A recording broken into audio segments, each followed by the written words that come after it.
પણ આજે એક વાત દુઃખ સાથે કહેવી પડે કે માણસના કદાચ આ દુનિયામાં દારૂ ન વેચાતો હોત ને તો માણસ દારૂ વગર જીવન જીવી જાય, પણ દારૂને વેચનારો માણસ આજે લાખોપતિ હોય। આ દુનિયામાં તમાકુ ન વેચાતી હોત ને તો માણસ જીવન જીવી જાય, પણ તમાકુને વેચનારો આજે કરોડોમાં રમતો હોય। આ દુનિયામાં સિગરેટ ન વેચાતી હોત તો માણસ જીવન જીવી જાય, પણ સિગરેટને વેચનારો અરબોપતિ હોય, ખરબોપતિ હોય। જે ફેક્ટરીઓ બનાવવા વાળા, પણ જે અનાજ વગર આપણે જીવન જીવી ન શકીએ, જે અનાજ વગર આપણા પ્રાણ ન ટકે, એ અનાજને વેચનારો ખેડૂત એ ભાવ વધારા માટેના આંદોલન કરતો હોય, આ દેશનું સૌથી મોટામાં મોટું દુર્ભાગ્ય કહેવાય। જે અનાજ વગર આપણા પ્રાણ ન ટકે, એ અનાજના ભાવ વધારા માટેની ભીખ માંગવી પડે, એના આંદોલનો કરવા પડે। યાદ રાખજો, આપણા જીવનમાં ડોક્ટર, વકીલ કે પોલીસ એની જીવનમાં ક્યારેક જરૂર પડે, પણ આ દેશનો ખેડૂત છે ને એની દિવસમાં 3 વખત જરૂર પડે। સવારે નાસ્તો કરવા બેસીએ ને થાળીમાં અનાજ આવે, ખેડૂતની જરૂર પડે। બપોરે ભોજન કરવા બેસીએ, આપણી થાળીમાં અનાજ આવે ત્યારે ખેડૂતની જરૂર પડે।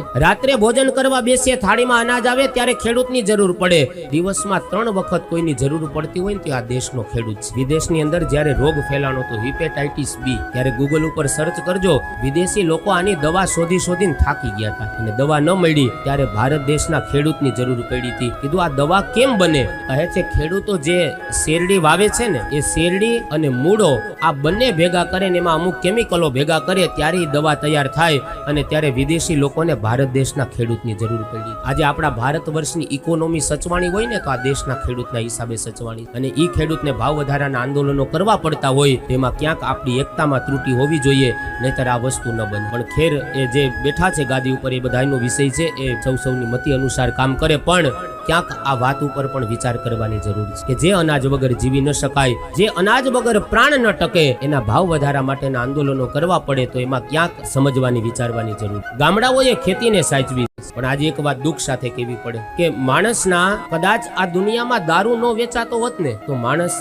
દારૂ વગર જીવન જીવી જાય, પણ દારૂને વેચનારો માણસ આજે લાખોપતિ હોય। આ દુનિયામાં તમાકુ ન વેચાતી હોત ને તો માણસ જીવન જીવી જાય, પણ તમાકુને વેચનારો આજે કરોડોમાં રમતો હોય। આ દુનિયામાં સિગરેટ ન વેચાતી હોત તો માણસ જીવન જીવી જાય, પણ સિગરેટને વેચનારો અરબોપતિ હોય, ખરબોપતિ હોય। જે ફેક્ટરીઓ બનાવવા વાળા, પણ જે અનાજ વગર આપણે જીવન જીવી ન શકીએ, જે અનાજ વગર આપણા પ્રાણ ન ટકે, એ અનાજને વેચનારો ખેડૂત એ ભાવ વધારા માટેના આંદોલન કરતો હોય, આ દેશનું સૌથી મોટામાં મોટું દુર્ભાગ્ય કહેવાય। જે અનાજ વગર આપણા પ્રાણ ન ટકે, એ અનાજના ભાવ વધારા માટેની ભીખ માંગવી પડે, એના આંદોલનો કરવા પડે। યાદ રાખજો, આપણા જીવનમાં ડોક્ટર, વકીલ કે પોલીસ એની જીવનમાં ક્યારેક જરૂર પડે, પણ આ દેશનો ખેડૂત છે ને એની દિવસમાં 3 વખત જરૂર પડે। સવારે નાસ્તો કરવા બેસીએ ને થાળીમાં અનાજ આવે, ખેડૂતની જરૂર પડે। બપોરે ભોજન કરવા બેસીએ, આપણી થાળીમાં અનાજ આવે ત્યારે ખેડૂતની જરૂર પડે।